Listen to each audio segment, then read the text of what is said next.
All right, so today we're going to get into something really crucial for Morocco, how it's tackling the massive twin pressures of unemployment and poverty. We're going to break down their playbook, and you'll see it's not just about managing the problem, it's a full-on strategy to change the entire economic game. Okay, so here's how we're going to break it all down. First, we'll hit the big numbers to see just how big the problem is. Then we'll dig into why it's happening. After that, we'll walk through the playbook itself, the plans for jobs, for protecting people, and for building a solid foundation. And we'll wrap up by looking at what success looks like, and, what could get in the way. Right, so before we can even talk about the solutions, we've got to understand the sheer scale of the challenge. And believe me, the numbers here, they really do tell a story. So, let's start with the big one, the national unemployment rate. It's sitting at 13.3%. That's the headline number, right? It tells you there are a lot of people who want to work but can't find a job. And that's a real drag on the whole economy. But wow, this is where it gets really intense. When you look at just young people, that number jumps to a staggering 36.7%. Think about that. More than 1 in 3 young people can't find work. This isn't just a number. It's a genuine crisis for a whole generation. And there's another really important piece to this puzzle. For women, the unemployment rate is 19.4%. I mean, that's way higher than the national average. And it tells you this isn't just about a tough economy. It points to something deeper, real structural barriers that are keeping so many women out of the workforce. Okay, so these numbers don't just pop up out of nowhere, right? They're symptoms. So to really get to a solution, we have to ask what's actually causing all this. So what are the root causes? I mean, what's really driving these persistent gaps in employment? Well, the folks who put this strategy together realized pretty quickly it's not just one thing. It's a complex problem that needs more than just a single, simple fix. It really boils down to a triple threat. First, you've got that youth crisis we just talked about. It's huge. Second, you look at rural areas, and climate change is hitting hard. Droughts are wiping out agricultural jobs, which have always been a backbone of employment. And then third, you have people move into the cities looking for opportunity, but the cities just aren't creating new jobs fast enough to keep up. And for women, it gets even more complicated. It's not just about the economy. As one social policy specialist put it, it's not just an economic problem, it's structural inequality. We're talking about systemic barriers that are literally blocking women from even getting a foot in the door of the formal economy. Okay, so with that diagnosis on the table, let's finally get into the playbook. The first big part of the plan is all about jobs, how to create them, and how to make sure people have the right skills to actually get them. So here's one of the biggest problems they found, a massive skills mismatch. It's like schools are teaching one thing, but employers out there desperately need something else. The solution? It's not just about more school. It's about shifting to training that's actually driven by what the job market needs right now.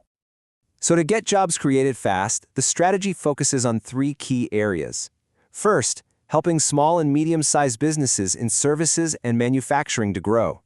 Second, pushing for green industries in rural areas. This is a great way to give new options to people who can't farm anymore. And third, launching public works programs where they're needed most to get people working right away. And to fix that skills gap we talked about, the playbook is really practical. We're talking about a complete overhaul of vocational training to match what businesses are looking for.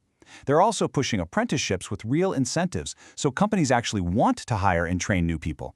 And super importantly, they're using digital platforms to open up remote work for people who don't live in the big cities. Now, creating jobs is kind of the engine of this whole plan, but it's not the whole story, not by a long shot. There's another huge piece to this, protecting the most vulnerable people from economic shocks.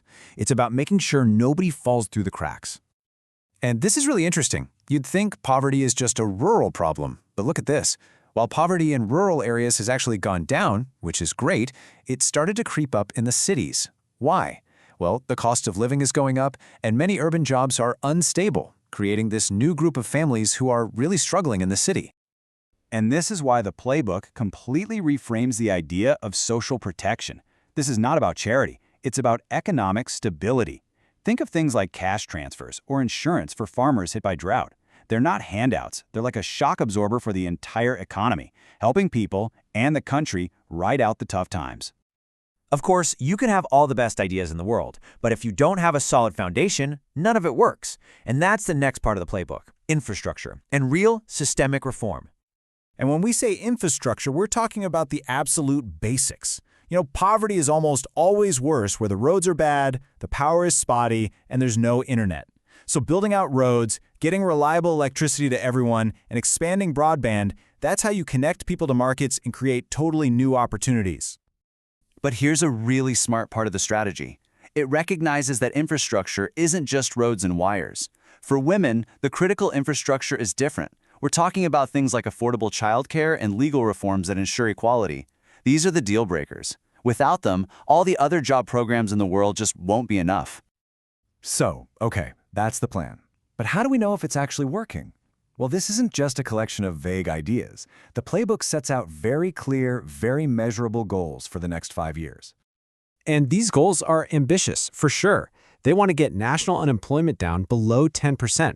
They want to slash that huge youth unemployment number from almost 37% down to under 25%. They're aiming to cut the poverty rate and this is really important, close that gender gap in employment. But, and this is a big but, the plan doesn't operate in a vacuum. There are two huge outside risks that could throw a wrench in the whole thing. The first is climate change. More droughts could just devastate the rural economy. Second is inflation. If the cost of living keeps rising, it could wipe out any progress and push people right back into poverty. So I think the real takeaway here is just how connected this whole plan is. You've got jobs, skills, social safety nets, and infrastructure all working together.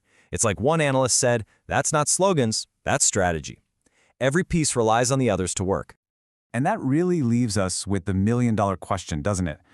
Morocco has a solid playbook. It's smart, it's detailed, but can it actually win the game when it's playing against opponents as big as climate change and global inflation? That's the real test.